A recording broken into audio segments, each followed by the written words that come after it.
பாருங்கள், ஒரு ஜாதகத்தில் நம்ம தெரிஞ்சுக்க வேண்டிய விஷயம், நம்ம உடம்பில் அதாவது தீராத நோய் எதுன்னு கேட்டிங்கன்னா குஷ்டரோகம்தான். இந்த குஷ்டரோகம் யாராவது ஒருத்தருக்கு வருதுன்னா, அது ஏதாவது முன்னோர்கள் அந்த பாவங்களெல்லாம் நிறைய செய்திருந்தாங்கன்னா, அதுக்கு சரியான பரிகாரங்களை தேடாமல் புண்ணியம் தானம் தர்மம் பண்ணாமல் போயிட்டாங்கன்னா, அந்த வம்சாவளியில் யாரோ ஒருத்தருக்கு அந்த குஷ்டரோகம் சம்மந்தப்பட்ட நோய் வருமா. பாருங்களேன், ஆச்சரியமாக இருக்குல்ல.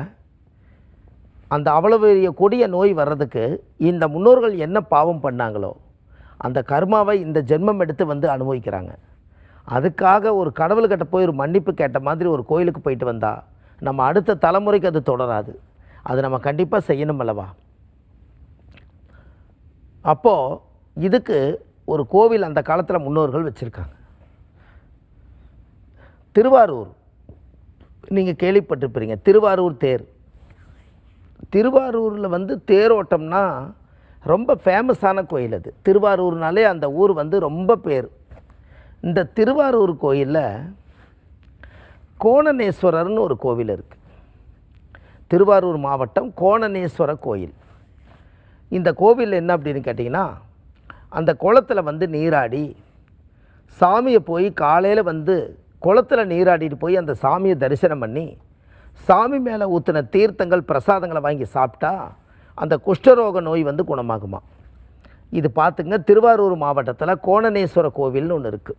அது குடவாசல் பக்கத்தில். நீங்கள் போடும்போதே கூகுளில் குடவாசல் கோணநேஸ்வரர் திருவாரூர் மாவட்டம் அப்படி போடுங்க. அப்படி போட்டால் அந்த கோவில் கண்டிப்பாக கிடச்சிடும். அப்படின்னா பாருங்கள், அப்போ இதை நம்ம தெரிஞ்சுக்கணும் அல்லவா. நம்ம முன்னோர்கள் இதை கரெக்டாக கட்டி வச்சுட்டு போயிட்டாங்க. நம்ம அதை போய் கரெக்டாக தெரிஞ்சுக்கணும். அந்த கோவிலில் தான் சாமிக்கு தீர்த்தம் பிரசாதம் எல்லாம் கொடுக்குறாங்க. அதை வாங்கி சாப்பிடணும். ஒரு 3 வாரமாவது கண்டிப்பாக போகணும். இல்லை 3 பௌர்ணமி 3 அமாவாசைக்கு போகணும். அப்படி இல்லைனால் பிரதோஷத்தன்னைக்கு போய் பிரசாதம் வாங்கி சாப்பிடணும். இப்படி ஏதாவது ஒரு புதுமையான நாளில் போகும்போது அந்த நோய் குஷ்டரோக நோய் குணமடையுது.